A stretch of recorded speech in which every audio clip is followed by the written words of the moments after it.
గుంటూరు జిల్లా పత్తిపాడు నియోజకవర్గ పత్తిపాడులో Pamidi Venkatrao function hall నందు పత్తిపాడు వైఎస్ఆర్ కాంగ్రెస్ పార్టీ యాదవ సోదరుల ఆత్మీయ సమావేశం జరిగింది. ఈ కార్యక్రమానికి ముఖ్య అతిథిగా వైఎస్ఆర్ కాంగ్రెస్ పార్టీ ఎమ్మెల్యే అభ్యర్థి బాలసాని కిరణ్ కుమార్ హాజరయ్యారు.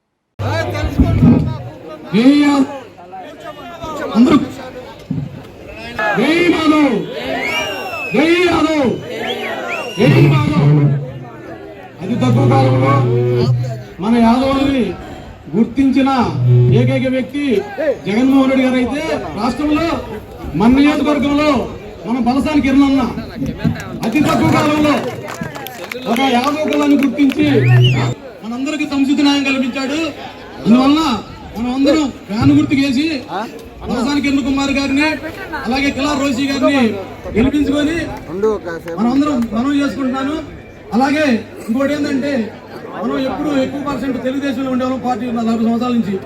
అలాంటిది తిరుమల తిరుపతి దేవస్థానం వెంకటేశ్వర స్వామి గుడిలో సన్నిధి యాదవ్ అనే ఉండేవాడు, తొలి దర్శనం చేసుకునేవాడు. దాన్ని తీసేయాలని చూశాడు చంద్రబాబు నాయుడు గారు. దాన్ని జగన్మోహన్ రెడ్డి గారు వచ్చిన తర్వాత 30 సంవత్సరాలు ఎవరు వచ్చినా సత్వం చేశాడు, తీసేయడం ఇల్లు లేకుండా. అది మన జగన్మోహన్ గారి సత్తా. జగన్మోహన్ రెడ్డి గారు ఏం చెప్పారంటే కులం చూడడం, మతం చూడడం, వర్గం చూడడం, ప్రాంతం చూడడం, సంక్షేమ పథకాలు అందిస్తామని చెప్పి నిలబెట్టుకున్న వ్యక్తి జగన్మోహన్ రెడ్డి గారు. అలాంటి వ్యక్తిని మనం సీఎం గా చేసుకుని మన బలసాని కిరణ్ కుమార్ గారిని మినిస్టర్ గారు చేసుకోవాలని కోరుకుంటూ సెలవు తీసుకుంటాం.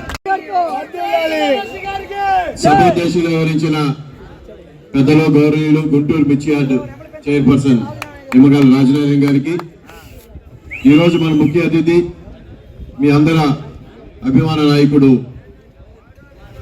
మన పత్తిపాడు అభ్యర్థి అయినటువంటి బాలసాని కిరణ్ కుమార్ గారికి, అలాగే మా తమ్ముడు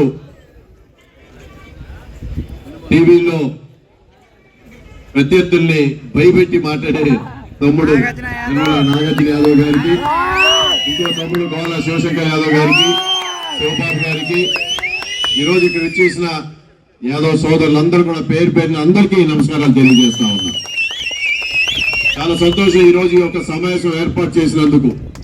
వైఎస్ఆర్ కాంగ్రెస్ పార్టీ మన కిరణ్ కుమార్ నాకు మద్దతుగా ఈ రోజు ఈ కార్యక్రమం ఏర్పాటు చేసినందుకు, మరి ఈ రోజు ఏదైతే ఇవాళ ముఖ్యమంత్రి జగన్మోహన్ రెడ్డి గారు ఈ పెద్దలు చెప్పారో, ఏదైతే ఇవాళ తగిన ప్రాధాన్యత ఈరోజు ఈ రాష్ట్రంలో మీరందరూ చూస్తుంటారు, సామాజికంగా, ఆర్థికంగా, రాజకీయంగా ఈరోజు ఏదైతే జగన్మోహన్ రెడ్డి గారి పరిపాలన విధానాన్ని మీరు ఒకసారి అర్థం చేసుకోవాలి.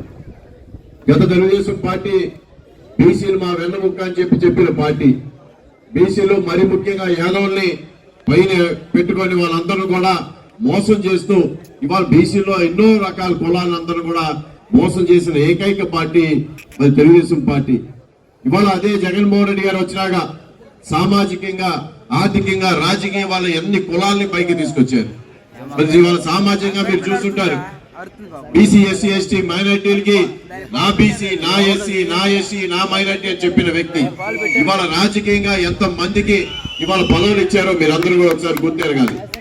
ఇవాళ 50% బీసీ, ఎస్సీ, ఎస్టీ, మైనార్టీలకి ప్రతి టెంపుల్ కమిటీలో కానీ, ప్రతి కమిటీలో కానీ అన్నిట్లో కూడా రిజర్వేషన్ కల్పించిన ఏకైక వ్యక్తి జగన్మోహన్ రెడ్డి గారు. అందుకని ఇవాళ చూడండి, రాష్ట్రంలో ఎన్నో పదవులు ఇవాళ 1400 కాదు, ఇందాక మన నారాయణ గారు చెప్తున్నట్టు రాష్ట్ర వ్యాప్తంగా కొన్ని వేల పదవులు ఇవాళ యాదవ్ సామాజిక వర్గానికి బీసీలుగా ఈ రాష్ట్రంలో, ఆంధ్ర రాష్ట్రంలో ఎంతో మంది ప్రాముఖ్యత జగన్మోహన్ రెడ్డి గారు కల్పించడం జరిగింది. మన దగ్గర 2 కార్పొరేషన్ చైర్మన్స్ ఉన్నారు, యార్డ్ చైర్మన్ అలాగే ఎడ్యుకేషన్ కమిటీ చైర్మన్ మన నాగార్జున యాదవ్ గారు రాష్ట్ర వ్యాప్తంగా. అదేవిధంగా ఏదైతే చెప్పారో 5 ఎమ్మెల్యేలు, 2 మరి ఏదైతే పార్లమెంట్ కి పోటీ చేస్తా ఉన్నారు మన అనిల్ కుమార్ యాదవ్ గారు, అక్కడ సునీల్ కుమార్ యాదవ్ గారు. అదేవిధంగా 2 రాజ్యసభ మెంబర్లు ఇవ్వడం జరిగింది, 4 ఎమ్మెల్సీలు ఇవ్వడం జరిగింది. ఎప్పుడైనా తెలుగుదేశం పార్టీ ఈ విధంగా ఇచ్చిందా అని అడుగుతా ఉన్నా. ఇవాళ చూడండి, ఇవాళ ఏదైతే మన సామాజిక వర్గంలో అట్టడుగు స్థాయిలో ఉన్న పేద కుటుంబాలకి ఏ విధంగా ఇవాళ ప్రభుత్వం ఆదుకుంటా ఉంది. ఎవరి రికమెండేషన్ లేకుండా, ఎవరి ప్రమేయం లేకుండా ఇవాళ నేరుగా వాలంటీర్ వ్యవస్థ ప్రతి కుటుంబానికి ప్రభుత్వం చేరువ అవుతుందా లేదా అనేది మీరు అందరూ గుర్తు చేసుకోవాలి. అందుకని ఇవాళ రాజకీయంగా, సామాజికంగా, ఆర్థికంగా సంక్షేమ పథకాలు ఇవ్వటమే కాదు, రాజకీయంగా తగిన ప్రాధాన్యత ఇవ్వడం, ఇవన్నీ కూడా ప్రతి కుటుంబం ఆర్థికంగా బలోపేతం కావాలనే ఉద్దేశంతోనే ఇన్ని సంక్షేమ పథకాలు ఇవాళ జగన్మోహన్ రెడ్డి గారు అందిస్తా ఉన్నారు. ఇవన్నిటి కూడా ఎక్కడ కూడా మాట్లాడలేని పరిస్థితి ఈ తెలుగు దుష్ప్రచారాల పార్టీ. టీడీపీ అంటే తెలుగుదేశం పార్టీ కాదు, తెలుగు దుష్ప్రచారాల పార్టీ. 24 కోట్లు దుష్ప్రచారంతోనే మాట్లాడుతూ ఉంటారు. నేను మీ అందరూ కూడా చెప్తా ఉన్నా, ఇవాళ ఇందాక మాట్లాడుతూ ఉన్నారు. ఇక్కడ కూడా ఏదైతే మీరు చూస్తుంటారు గుంటూరు పార్లమెంట్ గురించి. గుంటూరు పార్లమెంట్ లో గత పార్లమెంట్ మెంబర్ 2 సార్లు గెలిచారు ఇక్కడ తెలుగుదేశం పార్టీ నుంచి. మేము అధికార కార్యక్రమాల్లో పొన్నూరు శాసనసభ్యులు కానీ లేకపోతే అధికార కార్యక్రమాల్లో కనీసం ఒక్కరోజు కూడా గుంటూరు పార్లమెంట్ మెంబర్ని మేము చూడాల. దాదాపు 200 అధికార కార్యక్రమాలు జరుగుంటాయి ఈ 5 సంవత్సరాల్లో. కలెక్టర్ ఆఫీస్ లో కానీ లేకపోతే జిల్లా పరిషత్ ఆఫీస్ లో కానీ లేకపోతే ఏ ఒక మండల ఆఫీస్ లో ఒక్కరోజు కూడా తెలుగుదేశం పార్టీ మెంబర్ని మేము చూడాల. మీరు ఎప్పుడైనా చూసారా? జల్లా జయదేవ్ నాకు ఆయన్ని ఎప్పుడూ చూడాల. అంటే ఇలాంటి వ్యక్తిని ఎక్కడ గుంటూరు జిల్లాలో వాళ్ళకి దొరకకుండా అభ్యర్థుల్ని చిత్తూరు నుంచి తీసుకొచ్చారు ఆయన గల్లా జయదేవ్ని. ఆయన 2 సార్లు గెలిచాడు. పెద్ద పరిశ్రమలో ఉన్న వ్యక్తి ఆయన. ఆ రోజు మీ అందరూ ఒకసారి గుర్తు చేసుకోవాలి. ఎలక్షన్ లో పోటీ చేసినప్పుడు పరిశ్రమ పెడతాను, ఇంటికో ఉద్యోగం ఇస్తా అన్నాడు. ఇస్తానా లేదా? మరి ఏమయ్యాడు? పరిశ్రమలు పెట్టలా, ఉద్యోగం ఇవ్వాల. ఇవాళ ఆయన వెళ్ళిపోయాడు. వాళ్ళు అమెరికా నుంచి ఇంకో ఆయన దిగుమతి చేశారు. ఆయన ఏమంటాడు? డబ్బులు ఎక్కువ ఉన్నాయని అహంకారంతో ఏ విధంగా మాట్లాడుతారో మీరు చూసుంటారు. 2 నెలల క్రితం వచ్చాను ఆయన ఒప్పుకుంటా. జగన్మోహన్ రెడ్డి గారు మీరు ఛాలెంజ్ చేశాడు. అంతే ఎంత అహంకారంతో బతుకుతా ఉన్నాడో మీరు అందరూ కూడా అర్థం చేసుకోవాలి.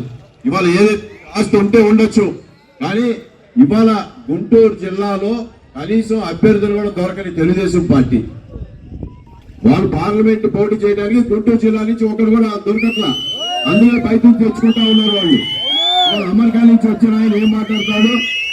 ఆయనకి అక్కడ ఉన్నాయి ఆస్తులు 5,200 కోట్లు ఉన్నాయి. మంచిదే, సంతోషమే. కానీ ఆయన ఆస్తులు చూపించిన దాంట్లో భారతదేశంలో ₹1 కూడా ట్యాక్స్ కట్టలా. ₹1 కూడా. ఆయన ఆదాయం ఎంత చూపించాడు తెలుసా? 3 లక్షలు చూపించాడు. ఆస్తులన్నీ అక్కడ ఉన్నాయి. ఇక్కడ భారతదేశంలో ఆదాయం 3 లక్షలు చూపించాడు. ₹1 ట్యాక్స్ కట్టలా. నేనున్నా 30 సంవత్సరాలు వ్యాపారం చేసి కొన్ని కోట్ల రూపాయలు నేను భారత ప్రభుత్వానికి ఇన్కమ్ ట్యాక్స్ ద్వారా కానీ జిఎస్టీ ద్వారా కానీ ఎన్నో విధాలుగా ట్యాక్స్ కడితే తద్వారా ప్రజలకు ఉపయోగపడిందా లేదా? ఈ ఒక్క పాయింట్ మీరు ఆలోచన చేయండి. ఇవాళ ఎగిరెగిరి పడతా ఉన్నాడు. ₹1 కూడా ఇక్కడ కట్టకుండా కనీసం ఇంత ఆస్తి ఉంది. కనీసం ఇంత ఆస్తి ఉన్నప్పుడు సేవా కార్యక్రమాలు చేయకుండా ఇవాళ వచ్చి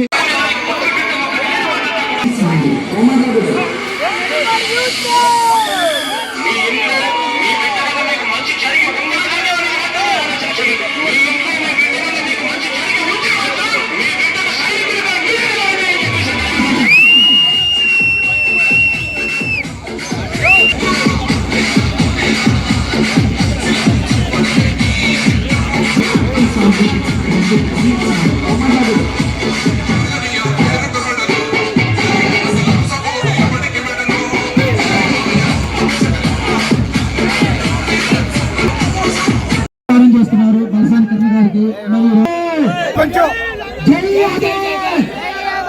వద్దులాలి వైఎస్ఆర్సీపీ, వద్దులాలి బలసాని నాయకత్వం, వద్దులాలి రోజుగారి నాయకత్వం. అలానే కళ్ళు తీసుకురా నాయకత్వం.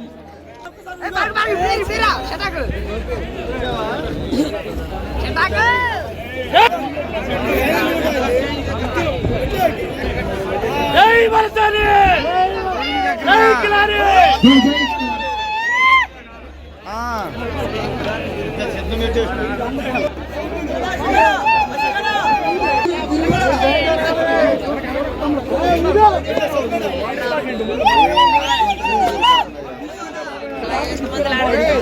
వద్దులాలి బలసాని కిరణ్ కుమార్ యాదవ్ గారి నాయకత్వం, వద్దులాలి బలసాని కిరణ్ కుమార్ యాదవ్ గారి నాయకత్వం.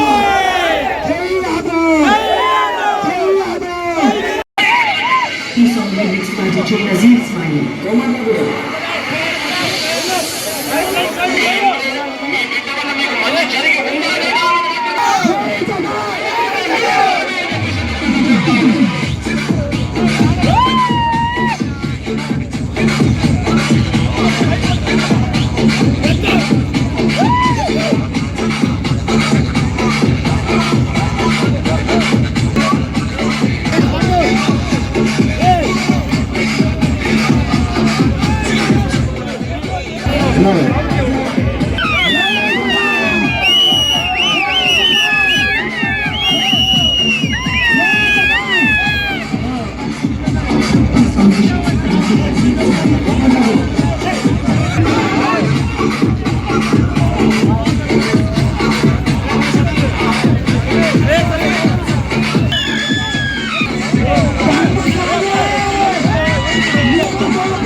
Engineer.